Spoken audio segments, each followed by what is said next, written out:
হাতিবাগান কলকাতার সবচেয়ে পুরনো আর জনপ্রিয় মার্কেটগুলোর একটি।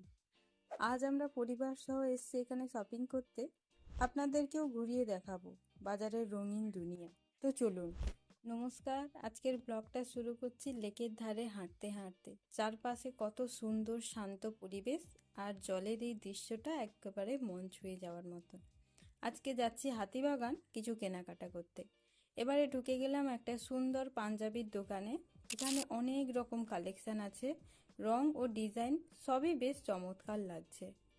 এরপর আমরা হাঁটতে রাস্তায় এবং দুপাশে কত দোকান সাজানো আছে। আর দেখুন এখানে একটা অনেকগুলোই টয় স্টোর আছে, কত রঙিন খেলনা। তারপরে আমরা গেলাম একটা শপিং মলে। এখানে বাচ্চাদের জন্য কিছু পাওয়া যাচ্ছে কিনা দেখছি। আর বিশেষ করে এখানে মেয়েদের কালেকশন তো দারুণ আছে। আর আমরা এখান থেকে কিনবো বাচ্চাদের জন্য কিছু জামা কাপড়। মেয়েদের কালেকশন কিন্তু অসাধারণ এখানে। এরপর আমরা এসেছি একটা শাড়ির দোকানে। এখানে ঝোলানো শাড়ি থেকে অনেক ভাঁজ করা সুন্দর শাড়ি দেখতে পাচ্ছি। এক একটা যেন এক একটা আলাদা রকম আকর্ষণ দিচ্ছে। খুব সুন্দর অসাধারণ কালেকশন রয়েছে এখানে। সবশেষে এখন একটু পেট পূজার টাইম, তো এসছি একটা নিরামিষ রেস্তোরাঁয়।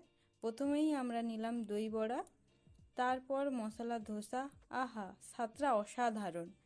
আর শেষে ঠান্ডা ঠান্ডা কুলফি দিয়ে খাবারের সমাপ্তি। এরপর কেনাকাটা করে আমরা ঘুরলাম বাড়িতে। আর চলুন আপনাদের সঙ্গে শেয়ার করি আজকে কি কি কিনলাম। প্রথমেই দেখাচ্ছি একটা থার্মাস কাপ। এইটা শপিং মল থেকে কিনেছি। আর তারপরেই রয়েছে হচ্ছে শাড়ি। এই তিনটে শাড়ির দোকান থেকে কেনা হয়েছে। আর এই আমার বোনপুর একটা জ্যামিতি বক্স, পেন্সিল বক্স। আর এই শাড়ি, একটা কুর্তি বাচ্চাটার জন্য, চমচমের জন্য এই টি শার্ট আর প্যান্টটা। এই হলুদ কুর্তিটা আমার, এই শর্ট কুর্তিটা সন্টিদির। আর রয়েছে খেলনাপত্র, শাড়ি, এইসবই আমরা টুকটাক কিনেছি। তো আজকের ব্লগটা কেমন লাগলো আপনারা জানাবেন। আর আপনারা চাইলে অবশ্যই হাতিবাগান থেকে শপিং করতে পারেন, পুজোর অসাধারণ কালেকশন রয়েছে। তো ব্লগটা এখানেই শেষ করি। আপনারা সবাই ভালো থাকবেন, সুস্থ থাকবেন।